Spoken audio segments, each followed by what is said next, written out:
most u Raku. Ovo će da ga odvali.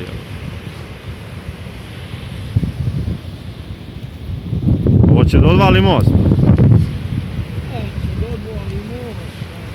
Pa vidiš već da je gotovo da pređe preko njega.